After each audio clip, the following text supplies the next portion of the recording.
Have you ever asked yourself how our neuron, which is a really specialized and complex cell in the body that is really important in terms of transmitting and communicating with other cells for life functioning processes, how this particular cell evolved from ancestral to its current state? And finding that lineage is really a complex but yet really fascinating process that this particular article actually proposed in here, which says that into the brain of comb jellies and how scientists explore the evolution of neuron. This is really fascinating because in Japan they were able, many of the scientists, to figure this out, and it's really fascinating to see how this will be a game changer in our understanding of communication and also this pathway. Asking yourself this question: two things, did the neuron evolve once or twice? And this question actually proposed in here when you look at how this was actually structured. First is that yes, how it evolved to its function in terms of process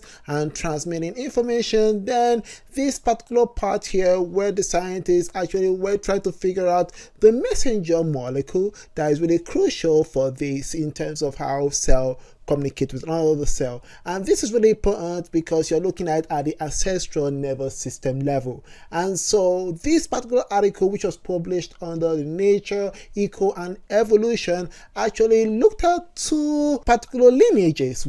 Both of them are actually divergent. One is the jellyfish or the cnidarians, and the other is the comb jelly. And so what they figured were two things. They figured that yes, both of them, they do have neurons, and secondly is that the comb jelly actually diverged first, and then the cnidarians evolved later. And so these cnidarians later evolved into more complex cells, and this is really fun to see because, side note, did you know that there are diverse evolutionary traits that leads us to the formation of a neuron? Let's dive into the three. One is a case where we have our neuron which evolved once. And what does that mean? This means here that our common ancestor didn't have a neuron, and this led off to the divergence of our sponge. We did have a neuron. However, the first ancestor to have a neuron led to the divergence of our potential comb jelly, and then this led off to the jellyfish as the divergence next, and then leads to more complex organisms. Now the next one here is, what if we have our neuron evolving twice? And this comes into play where our ancestor didn't have a neuron first. Then what happened is that there is a divergence that led to the comb jelly to have a neuron, while the others didn't have a neuron, which led off to the sponge, which diverges.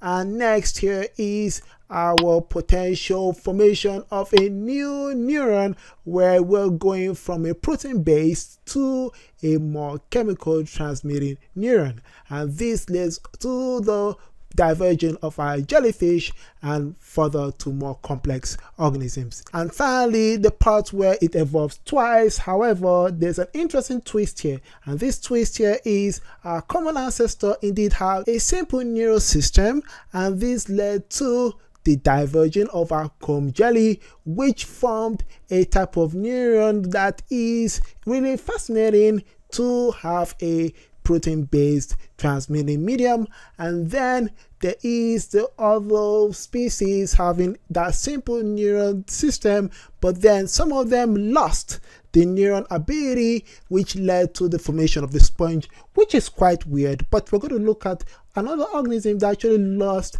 a particular ability, and this might be a proof that it might have credible results here. And this led to where we have a new type of species that actually has a chemical transmitting type of neuron, and this led to the jellyfish and finally more complex organisms. Take note that parasites did also lose a neuron ability during this particular process. So quite fascinating to see all these theories that are out there about the neuron evolution. When you look at the neuropeptides that are present in this particular cnidarians, they are indeed similar to the ones that we find in human beings. However, what they saw was that for those specific comb jellies, it was really hard to find these short neuropeptides in this particular type of organisms. And so the questions that came into mind is, we know that in this case for the cnidarians, they have the specific DNA that actually code for a long strand of that particular peptide, and by so doing they had a digestive enzyme that breaks that down in the neurons to form short peptides that are crucial for this particular neuropeptides. How is this going to be figured out in terms of using it to figure out the comb cells or comb jelly? And so looking at the comb jelly, it has a DNA. However, the DNA will code for a short segment for that particular neuropeptide. Now, the challenge here is that this particular DNA had evolved over time, and so in order for them to overcome this particular scientist was like, if we see that some people are trying to say that yes, neurons actually evolved twice, how can I, disprove this particular thought that it evolved twice and prove that it actually evolved once? And so this was actually important in terms of figuring out this particular question through this experiment where they used mass spectrometer, and by so doing they extracted peptides from the following organisms: sponges, cnidarians, and comb jellies. And so when they put this in the mass spectrometer, they were able to determine the specific peptide sequence, and from there they were able to figure out, if we are able to find this, we can now find short peptides. And from there they were able to determine that there were only 28 found peptides that are short in not only the cnidarians but also the comb jelly.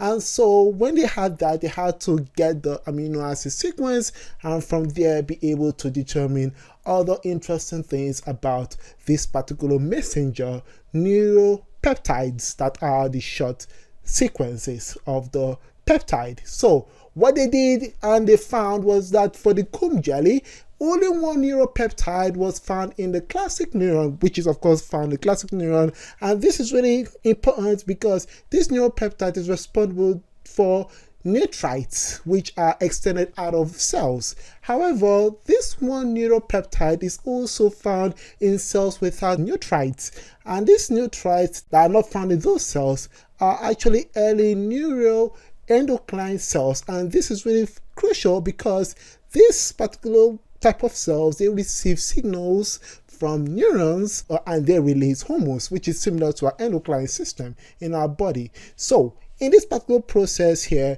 this actually led them to figure out another proof here, which is using the neurogenes. And the neurogenes of the cnidarians versus that of the comb showed that not only do both of them have short neuropeptides, as we talked about previously, but also both the cnidarians and the comb jelly has a protein for neural function. Now, this is really important because we established that in cnidarians, they actually have protein expressing neurons that are homologous to that of complex animals, like for example, we human beings. And this is really fun and exciting to see. This here is also shown in the comb jelly, which has a similar genetic signal as that of the cnidarians. And so in conclusion, these neurons, they share a common origin, and this actually is a proof that indeed the neuron potentially, or there is a higher chance that the neuron evolved once, not twice. So these are a couple of interesting questions and experiments that shows this particular intelligence behind our neurons and how it evolved. Now, the next thing to think about is this the more logical explanation for the neuro ancestry of our nerves, and what are the things that our nerves did first before its current function? And it seems that yes, our neurons, in terms of the ancestors, were more of a peptide expressing neuron and later became a chemical neurotransmitter. So I'm really fascinated to hear your thought about this in the comment section down below about our ancestral pathway of how our neuron actually is developed. And I want to know your thought about how this can actually be a game changer in other species that you think might be similar or different from this particular species that we have here, and how this might actually lead to some interesting groundbreaking experiments in terms of what is the future of our neurological system, and also how different or diverse functions can be explored or be developed in the future. So I hope you found this really informative about this article. Please hit the comment down below. Let me hear your thought about this. By that way, I can talk to you soon. Stay smart as always and believe in yourselves.